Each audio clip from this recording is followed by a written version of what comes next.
नमस्कार दोस्तों, आप सभी का हमारे इस ऑनलाइन प्लेटफॉर्म पर हार्दिक स्वागत है। जैसा कि आप सभी लोग जानते हैं कि हम लोग एक विषय को अध्ययन कर रहे हैं इस प्लेटफॉर्म के माध्यम से, जिसका नाम है संविधान। और यह विषय हमारी मुख्य परीक्षा एमपीपीएससी मुख्य परीक्षा के द्वितीय पेपर की यूनिट नंबर 1 में समाहित है। उसी का अध्ययन हम इस चैनल के माध्यम से कर रहे हैं और उसी कड़ी में यह हमारा चौथा वीडियो है। तो यदि आप इस चैनल से हमसे जुड़े हुए हैं तो आप हमारे पुराने वीडियो को जरूर देखिए, ताकि इस वीडियो का या इस लेक्चर का अध्ययन करने में आपको आसानी हो सके, सहजता मिल सके। ठीक, आइए शुरुआत करते हैं इस लेक्चर की। हमने पिछले टॉपिक में पढ़ा था भारतीय संविधान की विकास यात्रा, जिसमें हमने ब्रिटिश क्राउन से पहले वाला शासन पूरा पढ़ लिया था। ईस्ट इंडिया कंपनी से शासन शुरू हुआ और 1858 तक ईस्ट इंडिया कंपनी ने भारत में शासन किया, 57 की क्रांति तक। ठीक, यहां तक हमने अध्ययन किया था। इसी कड़ी को, इसी श्रृंखला को आगे बढ़ाते हुए आज हम इस वीडियो को लेकर आए। तो आइए आगे बढ़ाते हैं इस क्लास को और शुरुआत करते हैं भारतीय संविधान की यात्रा को आगे बढ़ाते हुए। ठीक, हमारे सब्जेक्ट का नाम है, टॉपिक का नाम है संविधान की विकास यात्रा।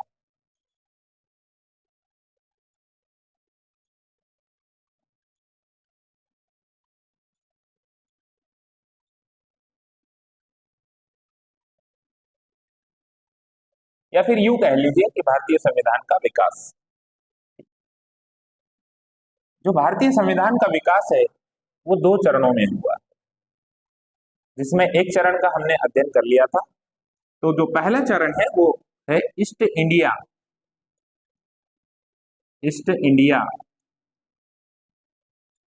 कंपनी के अधीन।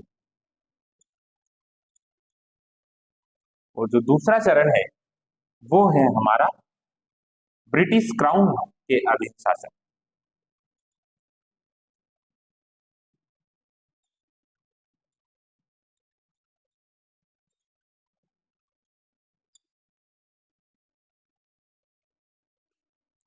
ब्रिटिश क्राउन के अधीन। तो पहला पार्ट, जैसा कि आप लोग जानते हैं, हमने पिछले लेक्चर में कंप्लीट कर लिया था। अब हमें दूसरे पार्ट को कंप्लीट करना है। तो इसी कड़ी को आगे बढ़ाते हुए हम इस सेशन को शुरुआत कर रहे हैं। ठीक, तो जैसा कि आप लोग जानते हैं, 1857 में भारत में एक महान क्रांति, जिसे 1857 की क्रांति कहा जाता है। तो 1857 में भारत में बड़े लेवल पर अंग्रेजों का विरोध होने लगा और 1853 के उस एक्ट की आलोचना होने लगी और पूरे भारत में झांसी से आंदोलन कर रही थी 1857 में महारानी लक्ष्मीबाई। दिल्ली में अलग आंदोलन चल रहा था, लखनऊ से बेगम हजरत महल कर रही, नाना साहब कर रहे थे, तात्या टोपे कर रहे थे, और ऐसे बड़े बड़े महान महान सेना नायक इस क्रांति की ज्वाला को भारत के कोने कोने में पहुंचाने का कार्य कर रहे थे। और 1857 की यह जो क्रांति है, ये क्रांति इतनी फैली पूरे भारत में कि इसने भारत में एक नई विचारधारा को जन्म दिया, और वो विचारधारा थी स्वाधीनता। और अब देश का बच्चा बच्चा कोने कोने से स्वाधीनता की आवाज उठाने लगा। और इसी स्वाधीनता की आवाज को दबाने के लिए और ब्रिटिश ईस्ट इंडिया कंपनी ने एक नया कदम उठाया कि इस स्वाधीनता की आग को बुझाया जाए या फिर इस पर कंट्रोल किया जाए। जैसे तैसे करके 1857 की क्रांति पर कंट्रोल पाया गया, नियंत्रण स्थापित किया गया। और ये क्रांति इतनी भयानक थी कि इसकी जो चिंगारी थी वो ब्रिटेन के क्राउन तक पहुंची। ब्रिटेन का क्राउन भी, ब्रिटेन का राजा भी इससे वंचित नहीं रह सका। ब्रिटेन तक इसकी ज्वालाएं पहुंची, इसकी आग पहुंची, इसकी तपन पहुंची। और अब ब्रिटिश ईस्ट इंडिया कंपनी जो भारत में शासन कर रही थी, उसे ब्रिटेन के क्राउन ने कह दिया कि भैया अब तुमसे शासन संचालित होने वाला नहीं है। और इस क्रांति पर जैसे तैसे ब्रिटेन के क्राउन ने अपना नियंत्रण स्थापित किया। और नियंत्रण के लिए उन्होंने सेना भी भेजी और भारत में अलग अलग क्षेत्रों में सेना इस क्रांति को कंट्रोल किया गया। मैप के माध्यम से मैं आपको समझाना चाहूंगा। जैसे कि आप लोग देखते हैं ये हमारा ग्लोब है। क्या है? ग्लोब है, पृथ्वी है। जो ब्रिटेन पड़ता है वो यहाँ पर पड़ता है। ये हमारी भूमध्य रेखा है। भारत उत्तरी गोलार्ध में यहाँ पर।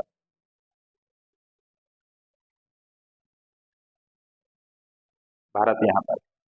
ये क्रांति इतनी भयावह थी कि इधर से यहां तक इसकी ज्वालाएं पहुंचने लगी।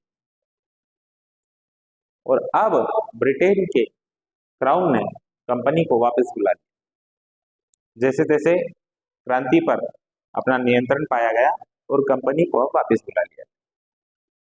बोला कि अब आपसे शासन नहीं चलेगा, आप भारत में नहीं रहे।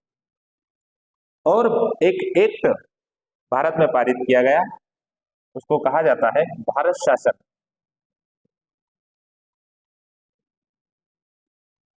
भारत शासन अधिनियम। अधिनियम 1858। 1858 के तहत भारत में एक नया एक्ट पारित किया गया। और अब इस एक्ट में यह प्रावधान किया गया कि ब्रिटिश ईस्ट इंडिया कंपनी को भारत में शासन संचालित करने का अधिकार नहीं होगा। पहला प्रावधान किया और कंपनी को वापस बुला लिया गया। इंग्लैंड कंपनी आज भी है, काम वो आज भी कर रही है, लेकिन अब उसका कार्य सिर्फ व्यापार करना है, जिसको संचालन भारतीय लोग ही कर रहे हैं वर्तमान।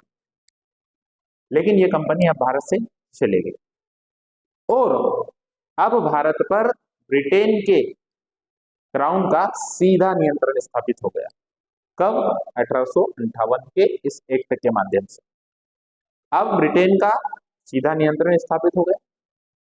भारत से ईस्ट इंडिया कंपनी को समाप्त कर दिया गया। इस एक्ट के तहत ये प्रावधान किया गया कि जो हमने पहले पढ़ा था, बोर्ड ऑफ डायरेक्टर और बोर्ड ऑफ कंट्रोल के बारे में हमने पढ़ा था कि वो व्यवस्था की गई। इस एक्ट के माध्यम से कोर्ट ऑफ डायरेक्टर और बोर्ड ऑफ कंट्रोल को समाप्त कर दिया गया और कहा गया कि इन दोनों की शक्तियां एक नए व्यक्ति के पास होगी, जो कि ब्रिटिश मंत्रिमंडल, जो ब्रिटेन में ब्रिटिश मंत्रिमंडल है, उसका एक सदस्य होगा, जिसका नाम होगा भारत का राज्य सचिव। उसको सौंप दी। अब एक नए पद का सृजन हो गया। आप लोग ध्यान रखिए, एक नए पद का सृजन हो गया है, भारत का राज्य सचिव। और कौन है ये भारत का राज्य सचिव? ब्रिटिश मंत्रिमंडल का सदस्य है। और इसे अब भारत की जिम्मेदारी सौंप दी कि भैया भारत का जो शासन है उस पर आप सीधा नियंत्रण स्थापित कीजिए, वहां की गतिविधियों को आप देखिए।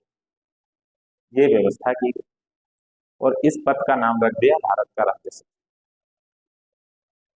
और व्यवस्था ये की गई कि ये जो राज्य सचिव है इसके पास एक परिषद हो।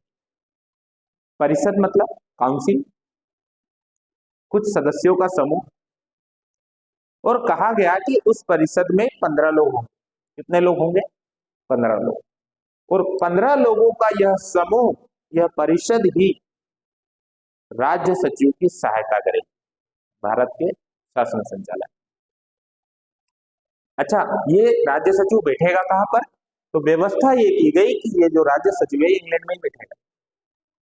इंग्लैंड से आपको भारत पर नियंत्रण स्थापित करना। राज्य सचिव की सहायता के लिए एक काउंसिल है, काउंसिल में 15 लोग हैं और उसमें यह व्यवस्था की गई कि इस काउंसिल में कुछ भारतीयों को भी शामिल किया जाए। काउंसिल के आधे लोग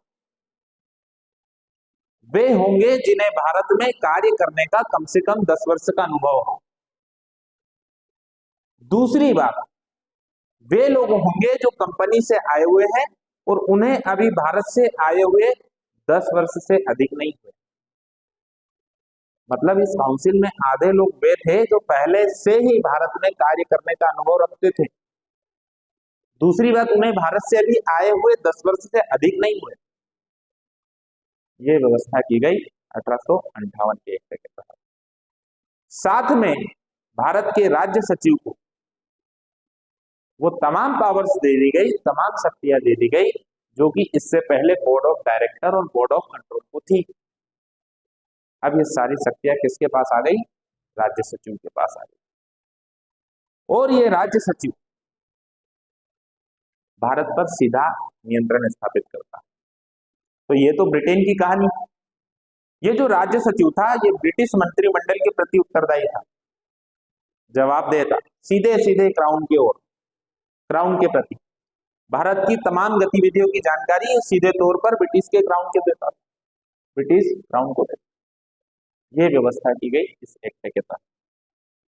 साथ में यह कहा गया कि इससे पहले जो भारत का गवर्नर जनरल था, देखो गवर्नर जनरल, स्टार्टिंग में हमने क्या करा, 1773 में बंगाल का गवर्नर था, बंगाल में गवर्नर होता था, हर प्रांत में गवर्नर होता था। तो 1773 में बंगाल के गवर्नर को बंगाल का गवर्नर जनरल कहा। क्या कहा? Governor general. उसके बाद आगे बढ़ते हैं तो 1833 में बंगाल के गवर्नर को भारत का गवर्नर जनरल कहा। क्या कहा? भारत का गवर्नर जनरल। 1773 में बंगाल का गवर्नर जनरल, 1833 में भारत का गवर्नर जनरल कहा। और फिर अब 1858 में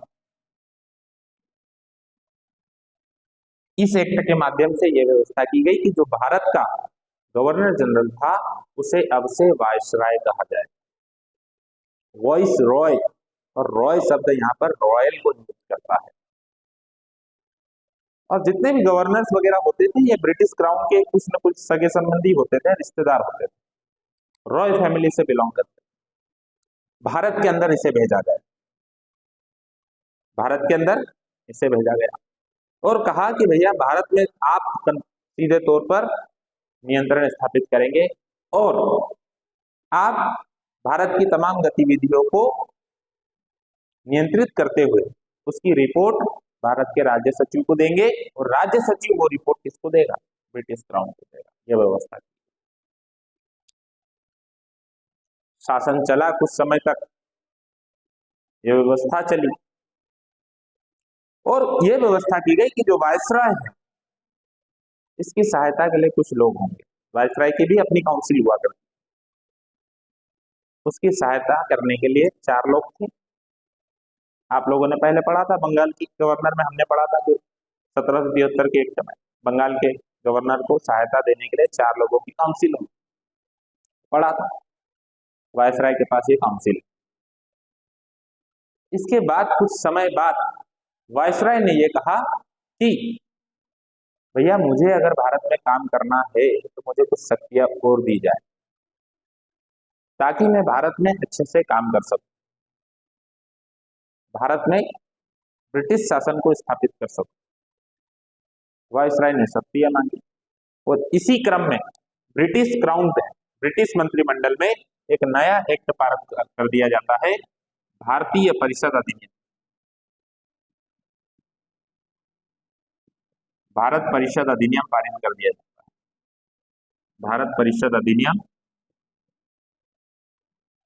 1861।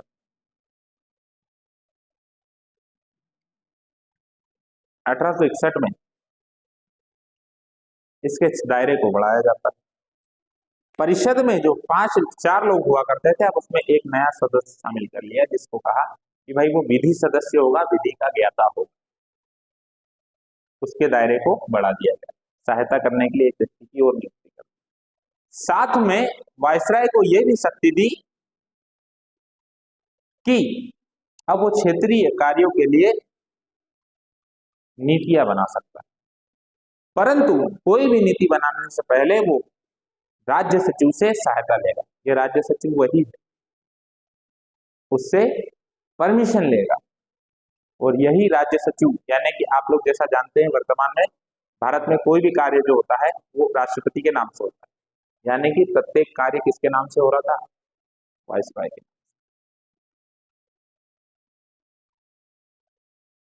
ये कार्य हुआ। इस व्यवस्था को आप वर्तमान राष्ट्रपति से जो हमारा भारत में है उससे इसकी तुलना कर सकते हैं।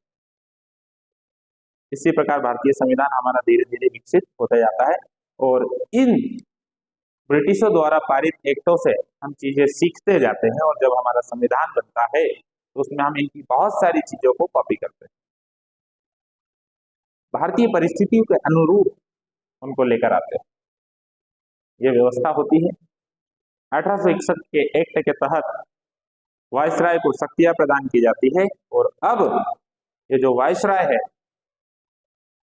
इसके लिए यह व्यवस्था की गई कि इसके जो 5 सदस्य तो है ही, इसने अब भारत में पहली बार इन 5 सदस्यों को पृथक पृथक विभाग से होती और इन विभागों के उन्हें मंत्री बना दिया कि भाई इन इन कामों के लिए तुम जिम्मेदार हो, तुम्हारे अलावा कोई नहीं। और वर्तमान में जिस प्रकार से आप मंत्रिमंडल परिषद देखते हैं, वो मंत्रिमंडलीय व्यवस्था हमने यहीं से ली है।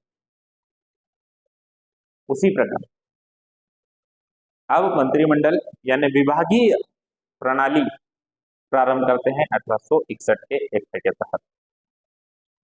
और भारत में पहली बार विभागीय प्रणाली चालू हो जाती है और शासन फिर चलने लगता है। कुछ समय के बाद ये काम चलते रहता है, चलते रहता है, और थोड़े ही समय के बाद एक नया एक्ट पारित किया जाता है 1892 का भारत परिषद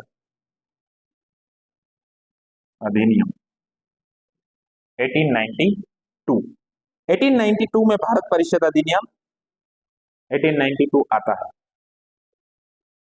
और इस एक्ट के तहत अब जो वायसराय को सलाह देने के लिए सदस्यों की संख्या तय की गई थी, उसमें 1876 में एक व्यक्ति को और जोड़ लिया जाता है, तो 6 सदस्य हो जाते हैं। और अब उसमें यह व्यवस्था की गई है कि उन्हें सलाह देने के लिए अतिरिक्त सदस्यों की भी व्यवस्था की जाए। और अतिरिक्त सदस्यों को की जो संख्या होगी वो 6 से 12 तक हो सकती है, यानी कि न्यूनतम 6 लोग हो सकते हैं और अधिकतम 12 लोग हो सकते हैं। ये व्यवस्था की थी हमने 1861 के तहत। अतिरिक्त सदस्य काउंसिल में है वो अलग है और ये अलग व्यक्ति है। और 1800 जो हमारा 92 का एक्ट है, इस एक्ट के माध्यम से इन सदस्यों की संख्या को और बढ़ाया जाता है। इन सदस्यों की संख्या 1892 के एक्ट के तहत की जाती है 10 से 16। आपको मैं बता दूं 1861 के एक्ट के तहत जो वायसराय है भारतीय लोगों को अपनी परिषद में शामिल करता है एज अ एडवाइजर, सलाहकार। नीति निर्माण में आपकी भूमिका नहीं होगी, परंतु आप सलाह दे सकते हैं। और 3 भारतीयों को इस प्रकार पहली बार गवर्नर की काउंसिल में शामिल किया जाता है सलाहकार के तौर पर। बनारस के राजा को, पटियाला के महाराजा को और सर दिनकर राव जी को। और इस प्रकार पहली बार किसी भारतीय को वायसराय की सहायता के लिए शामिल होने का मौका मिलता है। आप देख रहे हैं कि धीरे धीरे भारतीयों को शामिल किया जा रहा है शासन में। अच्छा, इनकी संख्या फिर धीरे धीरे बढ़ती है। अभी सिर्फ सलाहकार हैं हम पॉलिसी मेकिंग में नहीं है। लेकिन फिर बात आगे बनती है और 1909 का एक्ट आता है 1892 के बाद। उसके बाद आता है भारत परिषद अधिनियम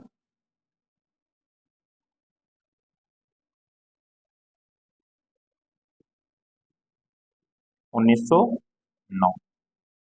और भारत परिषद अधिनियम 1909 उस समय में भारत के वायसराय होते हैं मार्ले और मिंटो होते हैं वायसराय और राज्य सचिव होते हैं मार्ले।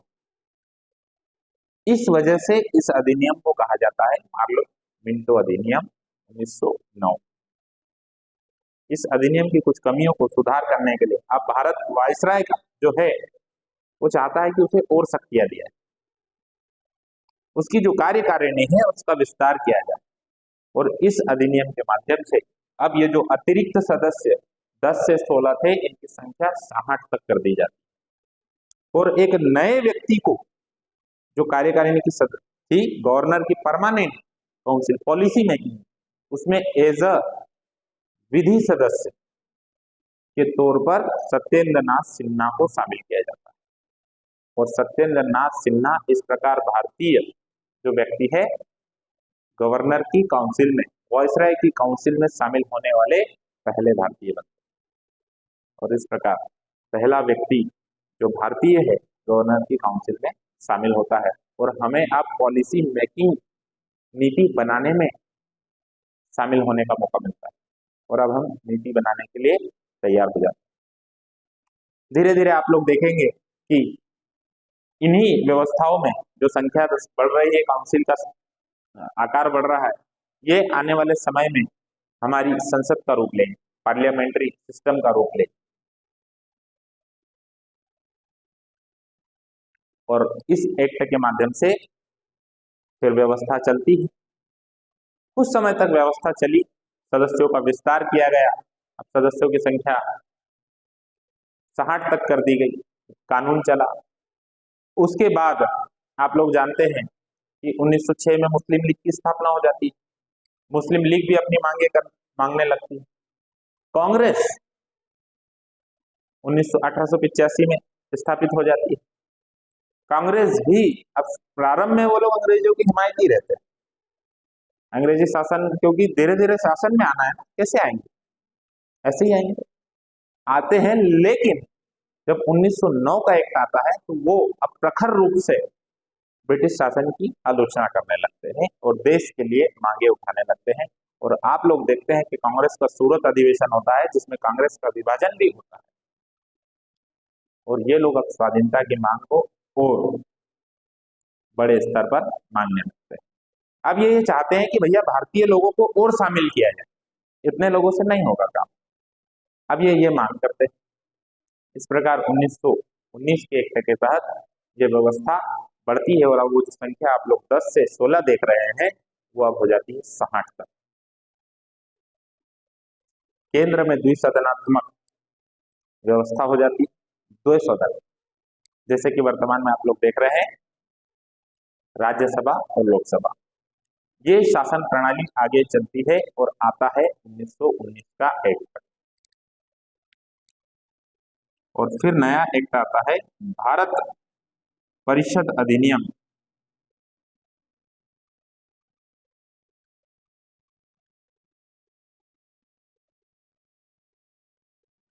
अधिनियम 1919। इस एक्ट के माध्यम से यह व्यवस्था की गई कि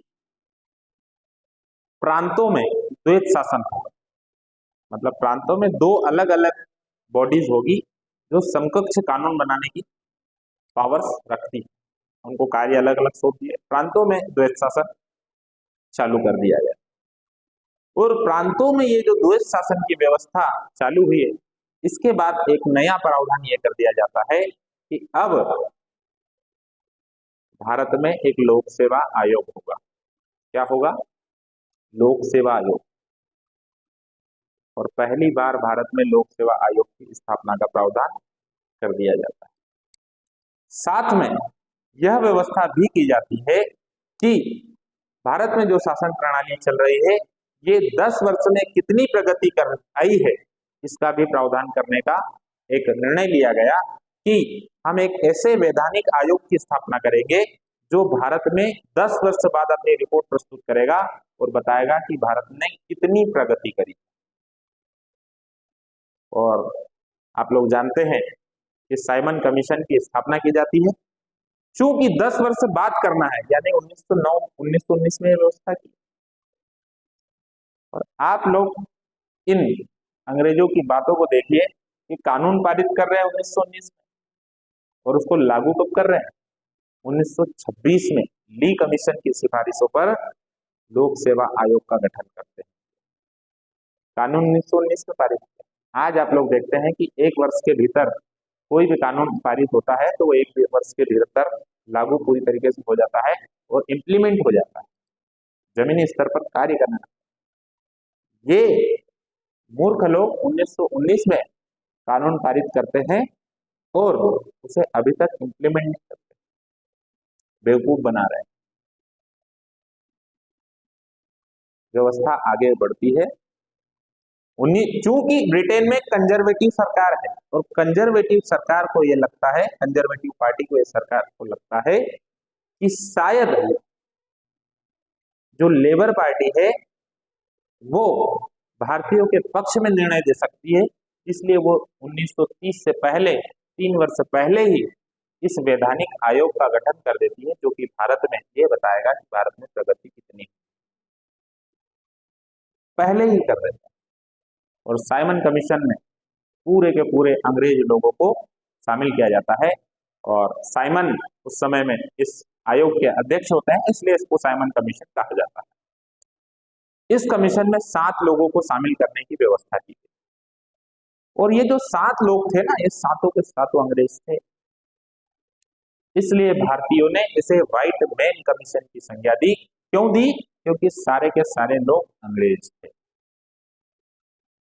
साइमन कमीशन भारत आया, 1927 में गठन हुआ, 28 में भारत आया, और जब ये भारत आया तो जहां जहां भारत में गया समीक्षाएं करने, भारतीयों ने इसके विरोध में आंदोलन चलाया। Simon go back, Simon go back, ये आंदोलन चला, और इन्हीं आंदोलनों के परिणाम स्वरूप लाला लाजपत राय जी एक आंदोलन में घायल हुए। उनके सर पर पुलिस द्वारा की गई लाठी चार्ज कार्रवाई में लाठी की चोट लगी, और 3 दिन बाद उनका देहांत हो गया। इन्हीं गतिविधियों को, भारतीय राजनीतिक गतिरोध को दूर करने के लिए पहला 1930 में गोलमेज सम्मेलन आयोजित हुआ। चूंकि इस गोलमेज सम्मेलन में बहुत सारे लोग शामिल नहीं हुए और गोलमेज सम्मेलन असफल हो गया। 31 में पुनः आयोजित हुआ लंदन में, फिर यह असफल हो गया। 32 में पुनः आयोजित हुआ, फिर असफल हो गया। इन तमाम साइमन कमीशन की सिफारिशें, गोलमेज सम्मेलन के जो कंक्लूजन थे, जो निष्कर्ष थे, उन आधारों पर एक नया एक्ट पारित किया गया 1935 का। और अब जो भारतीय लोग थे वो थोड़े से और ज्यादा सशक्त हो रहे हैं। देश में आप लोगों ने देखा कि 1920 में रोलेट एक्ट के विरोध में गांधी जी ने भी आंदोलन चलाया था। 1920 में सविनय अवज्ञा आंदोलन 1930 का था, तो सविनय अवज्ञा आया 1930 में। 1920 में भी गांधी जी ने आंदोलन चलाया, 1930 में भी चलाया, और इन्हीं आंदोलनों के परिणाम स्वरूप 1935 में ब्रिटेन की सरकार मजबूर हो जाती है एक नए एक्ट को पारित करने के लिए, और अब आता है भारत शासन अधिनियम 1935। ये अधिनियम अब तक का सबसे बड़ा अधिनियम, और अब तक का सबसे बड़ा अधिनियम होने के कारण इसमें बहुत सारे ऐसे प्रावधान किए जाते हैं जो कि वर्तमान भारतीय संविधान में आपको देखने को मिलते हैं। अब इसमें यह व्यवस्था की गई कि भाई जो व्यवस्था हमने पहले की थी, अब उस व्यवस्था को आगे बढ़ाते हैं। इसके तहत केंद्र में द्विसदनात्मक व्यवस्था की गई, केंद्र में, और प्रांतों में जो व्यवस्था चल रही थी वो तो चल ही रही। तो प्रांतों में इसके तहत एक सदनीय व्यवस्था को बनाया गया, और एक सदनीय व्यवस्था प्रांतों में आ गई, केंद्र में आ गई। इस 1935 के एक्ट के तहत 1937 में भारत में पहली बार चुनाव हुए। कांग्रेस को 5 प्रांतों में पूर्ण बहुमत मिला, बाकी जगह अन्य असम जैसे और बंगाल, पश्चिम बंगाल, पंजाब, इन क्षेत्रों में उसने मिली जुली सरकारें बनी। 37 के चुनाव हुए, उसमें परिणाम आया, कांग्रेस को बहुमत मिला। 1939 में आप लोग जानते हैं कि द्वितीय विश्व युद्ध चालू हो गया। द्वितीय विश्व युद्ध 1937 में चालू हुआ, 1939 में चालू हुआ द्वितीय विश्व युद्ध, और यह विश्व युद्ध चला। अब जर्मनी का जो तानाशाह हिटलर था वो बड़ा क्रूर था। अंग्रेजों को लगने लगा कि यार हमारी स्थिति इस युद्ध में कमजोर हो रही है, तो ब्रिटेन के प्रधानमंत्री ने भारत एक कमीशन भेजा और बोला कि भारतीयों से बात करो कि भाई साहब हमारी मदद करो, तो हम तुमको कुछ देंगे। बोले क्या देंगे? आजादी। क्या देंगे? आजादी। और उस समय में स्टीफोर्ड क्रिप्स के नेतृत्व में 1942 में एक मिशन आया जिसे कहा जाता है क्रिप्स मिशन। इससे पहले नेहरू के नेतृत्व में अगस्त प्रस्ताव कांग्रेस ने तैयार किया था। अगस्त प्रस्ताव आया 1940 में, जिसमें आजादी की मांग की गई। और उन तमाम मांगों के बाद फिर 1942 में क्रिप्स मिशन आता है, और क्रिप्स मिशन स्टेफोर्ड क्रिप्स, इसमें एक ही सदस्य भारत आता है और उस सदस्य का नाम है स्टेफोर्ड क्रिप्स। और क्रिप्स भारत के विभिन्न नेताओं से मिलते हैं, नेहरू से मिलते हैं, गांधी से मिलते हैं, अम्बेडकर से मिलते हैं, सरदार पटेल से मिलते हैं, इन सब से मिलते हैं और सबसे इनकी बातचीत असफल हो जाती है। उसका कारण है, ये लोग कहते हैं कि हम आपको डोमिनियन स्टेटस दे देंगे, युद्ध के बाद हम आपको डोमिनियन स्टेटस दे देंगे। डोमिनियन स्टेटस का मतलब है आपको पूरी तरीके से कुछ भी करने की स्वतंत्रता है, लेकिन आप हमारे गुलाम हैं। भाई 1857 से हम ये झेल रहे हैं, लगातार आपके अत्याचार झेल रहे हैं, और आप कह रहे हैं कि हम आपको गुलाम का दर्जा दे देंगे। भारतीयों को ये बात बिल्कुल भी ना गुजरी और उन्होंने स्पष्ट मना कर दिया। क्रिप्स की बातें भारत में नहीं बनी, उसकी दाल नहीं गली, भारतीयों ने सहयोग करने से मना कर दिया। युद्ध चला 45 तक। 45 में तमाम देशों को समझ में आ गया कि भाई युद्ध विद्ध से कुछ होने वाला नहीं है, इससे आपको भी हानि होगी, हमको भी हानि होगी। ये बिल्कुल वैसा ही है कि यदि आप किसी दीवार पर पंच करें कि दीवार को तोड़ दूं, और दीवार तो टूट सकती है लेकिन आपको भी चोट लगने की संभावना है, निश्चित तौर पर आप भी घायल हो अगर हाथ से पंच करें, तो घायल तो दोनों हो। तो निर्णय ये लिया गया 1945 में कि भाई युद्ध रोक देते हैं, युद्ध का रास्ता ठीक नहीं। और अब एक नए संगठन की स्थापना होती है, यूएन, और 1949 में यूएन का गठन होता है। यूएन का मतलब है यहाँ पर यूनाइटेड नेशन, हिंदी में कहे तो संयुक्त राष्ट्र। वर्तमान में इसमें 169 देश है लगभग, और यूएन का गठन होता है और ये लोग निर्णय ये लेते हैं कि अब भाई विश्व शांति स्थापित करेंगे, युद्ध विद्ध नहीं लड़ेंगे, अपने अधीन अगर कोई गुलाम राष्ट्र है तो उसको भी आजाद कर दो। अंग्रेज कैसे आजाद कर देते भाई, 300 साल राज किया, आनाकानी करने लगे, भारत में मांगे चल ही रही। उसी समय 1946 में यूएन के दबाव में ब्रिटेन भारत में जो गतिरोध है, राजनीतिक समस्या है कि कौन सरकार चलाएगा, अंग्रेज जाएंगे कि नहीं जाएंगे, 42 में भारत छोड़ो आंदोलन भी होता है। ये तमाम घटनाओं के परिणाम स्वरूप 1946 में एक मिशन को भारत में भेजा जाता है, एक उद्देश्य के लिए। उद्देश्य क्या है इसका? भारत के राजनीतिक गतिरोध को दूर करना, भारत के राजनीतिक समस्या को हल करना। और इसमें भेजा जाता है ब्रिटेन के 3 मंत्रियों, जो कि ब्रिटेन की जो सरकार है उसमें मंत्री है और कैबिनेट मंत्री है। और चूंकि ये कैबिनेट मंत्री है और भारत में आते हैं एक मिशन को लेकर, इसलिए इसका नाम पड़ता है कैबिनेट मिशन। और 24 मार्च 1946 को कैबिनेट मिशन भारत आता है। और जब ये भारत आता है तो इसके 2 उद्देश्य होते हैं, भारत की आजादी पहला, दूसरा भारत को सत्ता सौंपना। तो भाई सत्ता सौंपेंगे तो भारतीयों को सरकार चलाना पड़ेगा। अब सरकार चलाते तो आती नहीं, इससे पहले कभी चला ही नहीं, पहले अंग्रेज शासन कर रहे थे, अंग्रेजों से पहले मुगल कर रहे थे, मुगलों से पहले राजा लोग कर रहे थे, तो लोगों को तो नहीं आती। तो बोला गया भाई संविधान बना लो, क्या बना लो, उसके बाद दे देंगे, संविधान के तहत चलाना आपकी सरकार। तो बोले तब तक क्या आजादी नहीं दोगे? बोले नहीं देंगे, आजादी देंगे। उस समय में भारत के जो वायसराय थे वो थे लॉर्ड माउंटबेटन। माउंटबेटन ने एक योजना बनाई और ब्रिटिश मंत्रिमंडल में एक कानून पारित होता है, भारतीय स्वतंत्रता अधिनियम 1947। और उसके बाद 1935 का जो अधिनियम आ गया हमारा, इसके बारे में हमने अभी समझा।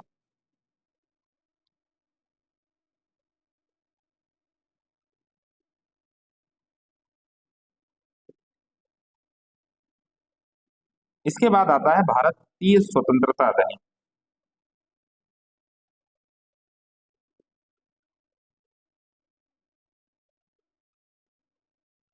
1947। और ब्रिटिश मंत्रिमंडल में ये अधिनियम पारित होता है और इसके तहत यह व्यवस्था की जाती है कि भारत को आजाद कर दिया जाएगा और दो राज्य हो। मुस्लिम लीग अलग मान नहीं रहा था, वो अलग मांगे कर रहे थे कि भाई हमको अलग देश चाहिए। तो कैबिनेट मिशन के दो उद्देश्य थे भारत में आने के। पहला उद्देश्य तो ये था कि भारत में एक संविधान सभा का गठन करेंगे। संविधान सभा क्या होती?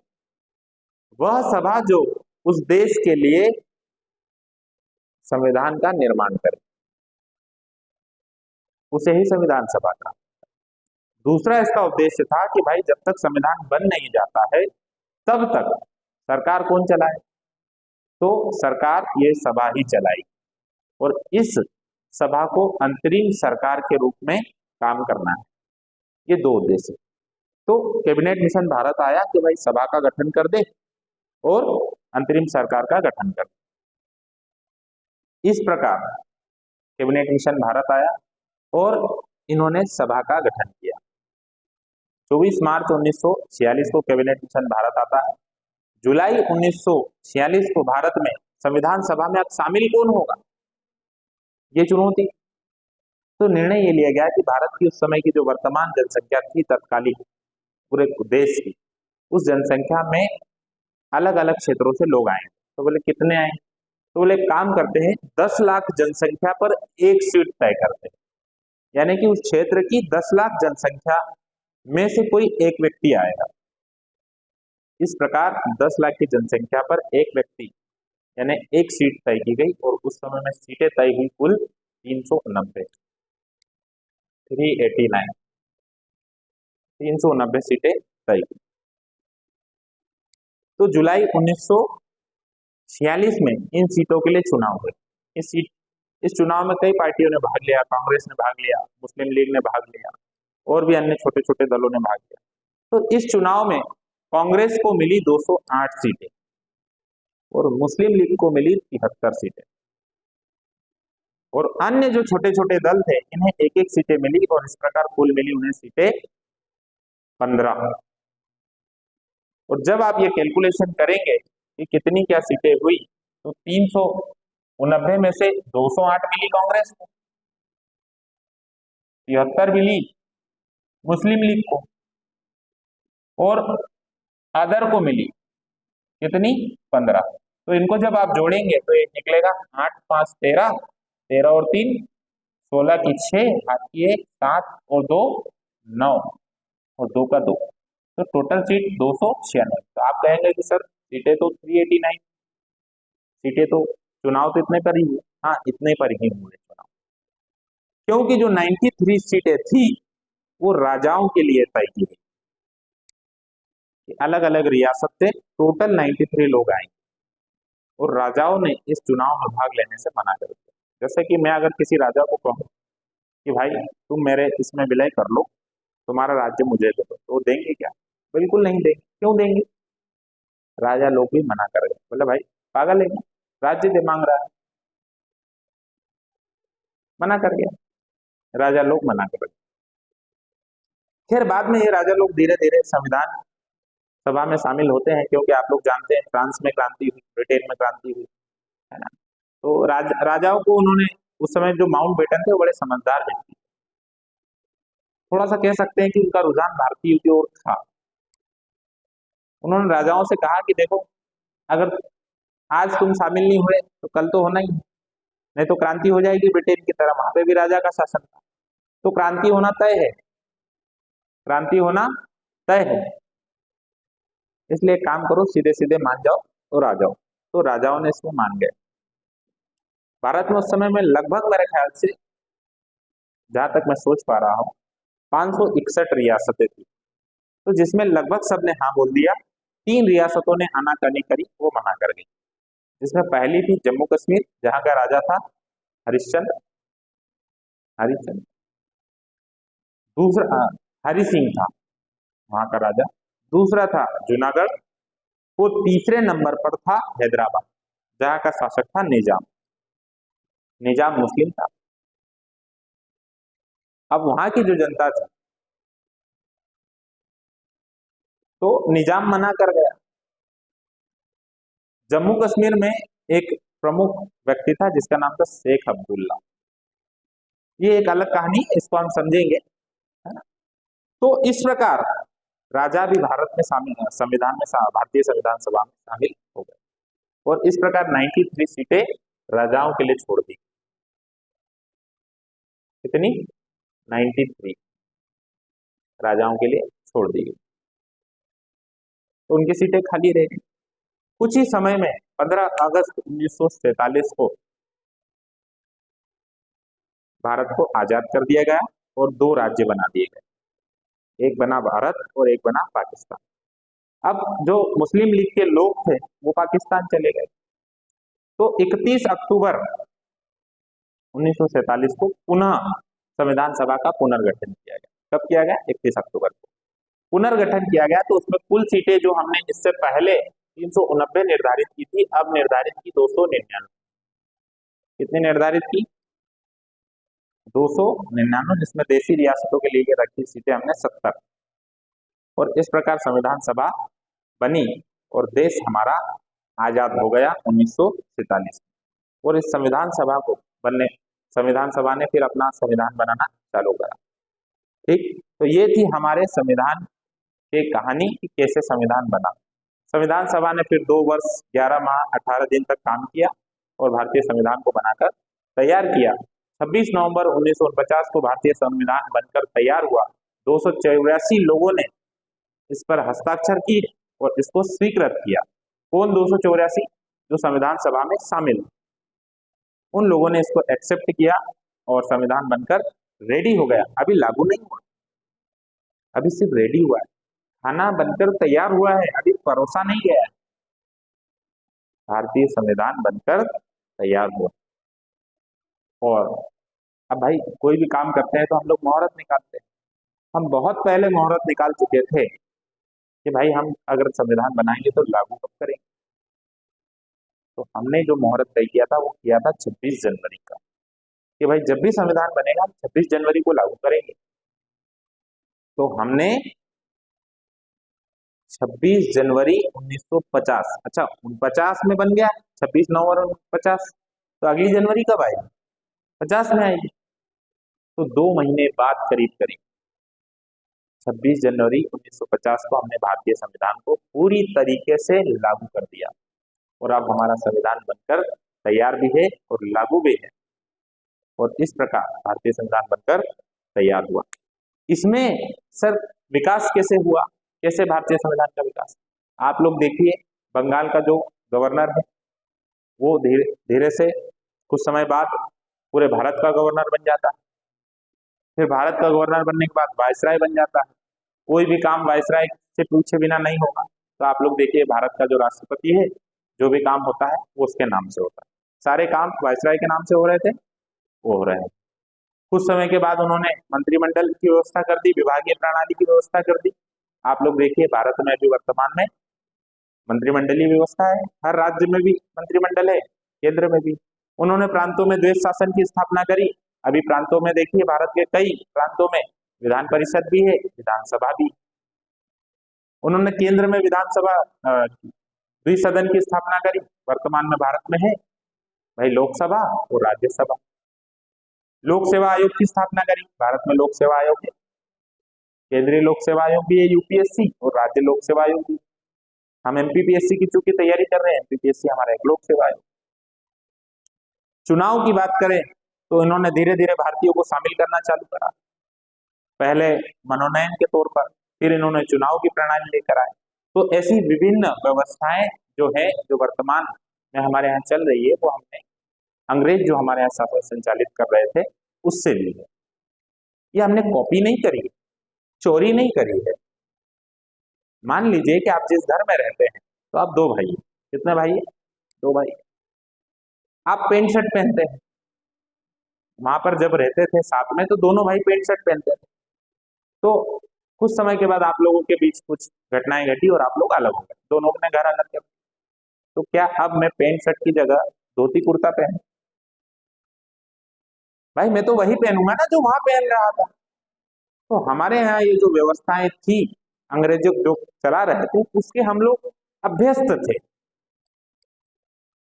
इस वजह से हमने इनकी व्यवस्थाओं को लिया, क्योंकि हमारे लोग इन चीजों में ढल चुके थे, इन बातों को जानते थे, जो कर प्रणालियां हैं, जो चीजें हैं, वो जानते थे, समझते थे।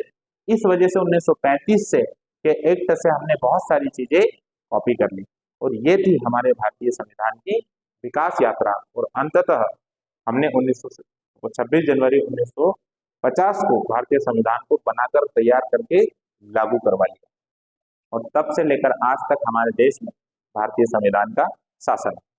तो ये हमारी क्लास में ये चैप्टर हमारा समाप्त होता है। मुझे उम्मीद है कि आप लोगों को समझ में आया होगा। अगले जो चैप्टर से जो हमारा चैप्टर है वो है भारतीय संविधान सभा। ये हमारे एमपीपीएससी के सिलेबस में है, संविधान सभा हमारे एमपीपीएससी के सिलेबस में है, भारतीय संविधान का विकास सिलेबस में नहीं। लेकिन संविधान सभा को पढ़ने से पहले इसके विकास को पढ़ना बहुत ज्यादा जरूरी था, इस वजह से हमने ये लेक्चर आपको प्रोवाइड करवाए, और मुझे ख्याल से, मुझे उम्मीद भी है कि आप लोगों को इससे मदद मिलेगी। तो आज के लिए इतना ही रखते हैं, और अगली क्लास में हम लोग पढ़ेंगे भारतीय संविधान सभा, उसकी आंसर राइटिंग भी करेंगे, उसके नोट्स भी बनाएंगे, कैसे कैसे प्रश्न आते हैं वो सब बातें सीखेंगे उसमें। तो मिलते हैं अगली क्लास में, आज के लिए इतना ही। जय हिंद, जय भारत,